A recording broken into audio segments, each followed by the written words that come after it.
Em uma pesquisa na internet sobre ela, as primeiras informações que você provavelmente encontrará é que ela é a rainha das bruxas, uma deusa negra ligada à morte e ao submundo, e principalmente na Wicca ela é comumente conectada com a face anciã da deusa tríplice. Essas informações são válidas, mas há mais sobre Hecate. Além disso, ao contrário do que muitos pensam, Hecate provavelmente não é a deusa de origem grega, apesar de ter sido bastante cultuada na antiga Grécia. Seu culto originou-se na Ásia Menor, também conhecida como Anatólia, especificamente em Cária, atualmente parte do sudoeste da Turquia. Seu culto se expandiu por toda a Trácia, região atualmente dividida entre Bulgária, Grécia e Turquia. Lá, ela era vista como uma grande deusa trácia.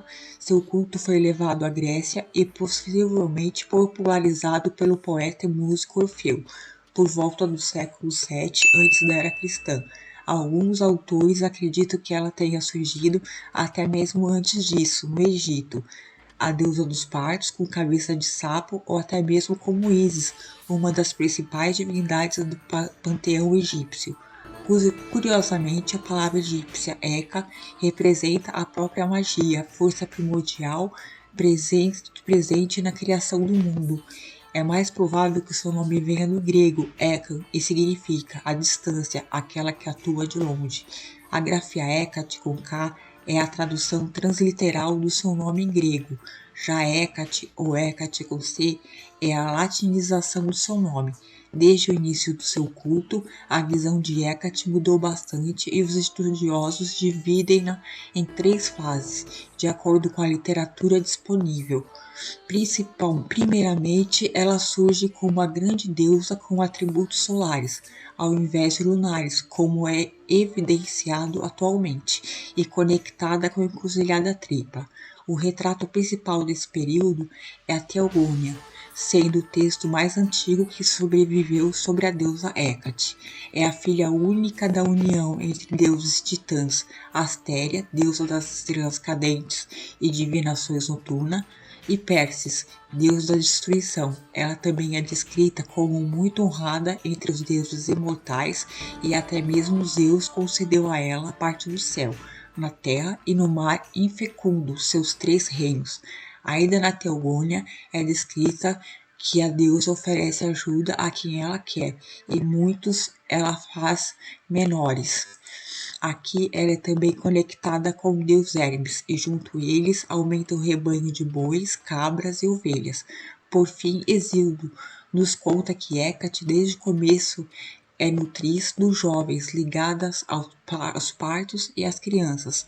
Sua segunda fase começou o surgimento de helenismo em diante, sendo o texto mais importante desse período nos papiros mágicos gregos, século II antes da era cristã ao século V na era cristã, cada um contendo um número de feitiços, fórmulas, hinos e rituais. Nos papiros, Hecate é sincronizada como Perséfone, Selene, Artemis e a deusa babilônica Erechilga, sendo, portanto, uma das divindades mais frequentemente invocadas. Aqui, a deusa é vista como terrível e assustadora, bastante conectada com fantasmas, magia e com a lua. Finalmente, em sua terceira fase, a deusa aparece nos oráculos caldeus, século II e III na era cristã, com alguns de suas características originais, enquanto que os aspectos lunares presentes nos papiros mágicos gregos são deixados de lado. Ela é descrita como uma grande deusa novamente, com muitos aspectos celestiais. Ela é a alma cósmica do universo, fonte de almas, aquela que faz a conexão entre o mundo divino e o mundo humano, o que leva eventualmente à ligação da alma, salvação do indivíduo. Interessante notar que essa visão teve forte influência no paganismo tardio, início da propagação do cristianismo. Outra questão é que, com tantas mudanças na visão de Hecate, qual seria então a sua essência? Algo que sempre esteve presente? Eu diria que é a sua ligação com os pontos de transição liminares, Como exemplo claro, temos a sua ligação com os encruzilhadas e com o nascimento e morte.